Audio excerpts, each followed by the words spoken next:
अगर मैं आपसे कहूँ कि धरती की सतह पर आप जो ग्रेविटी महसूस करते हो वो धरती के कोर से ज़्यादा स्ट्रॉन्ग है, और अगर मैं आपसे ये भी कहूँ कि धरती का कोर सरफेस से 2.5 साल छोटा है, जबकि दोनों एक ही ग्रह के हिस्से हैं, तो क्या तुम यकीन करोगे? पिछली वीडियो में तुमने बताया था कि जहाँ ग्रेविटी ज़्यादा होती है वहाँ समय स्लो हो जाता है, लेकिन धरती का कोर तो कम ग्रेविटी वाला है, तो 2.5 साल छोटा क्यों? तुम्हें लग रहा होगा कि ग्रेविटी एक फोर्स है जो चीज़ों को सिर्फ नीचे खींचती है, लेकिन नहीं। ग्रेविटी यूनिवर्स का बनाया हुआ एक ऐसा जाल है जहाँ रियलिटी भी खुद को पहचान नहीं पाती।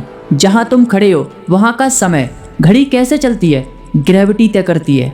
ग्रेविटी सिर्फ हमें सरफेस पर बांधे नहीं रखती, बल्कि ये स्पेस को मोड़ती है और टाइम को तोड़ती है। लेकिन असली सवाल यह है, धरती का कोर जहाँ की ग्रेविटी सरफेस से कम है वहाँ समय तेज होना चाहिए, उम्र ज़्यादा होनी चाहिए। लेकिन असलियत क्या है? धरती का कोर 2.5 साल छोटा है, समय धीमा क्यों?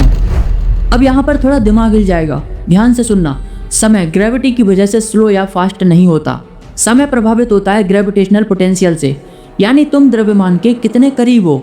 और ये रहा आइंस्टाइन का ग्रेविटेशनल टाइम डायलेशन फॉर्मूला, जिसमें टाइम मास से प्रभावित होता है, न कि ग्रेविटी से।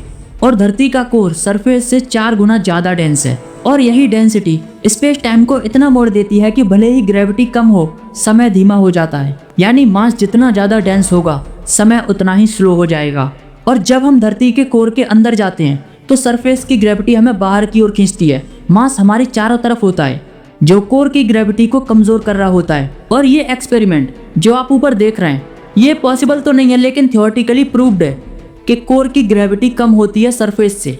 और ऐसा ही होता है ब्लैक होल में, वहाँ की ग्रेविटी ज़्यादा होती है क्योंकि वहाँ पर बहुत ज़्यादा मास सिंगुलैरिटी में कोलैप्स कर जाता है विदाउट सरफेस। वीडियो पसंद आई, नॉलेजेबल लगी तो लाइक और सब्सक्राइब करके जाना। और आप लोग वीडियो को शेयर नहीं करते तो शेयर ज़रूर करना।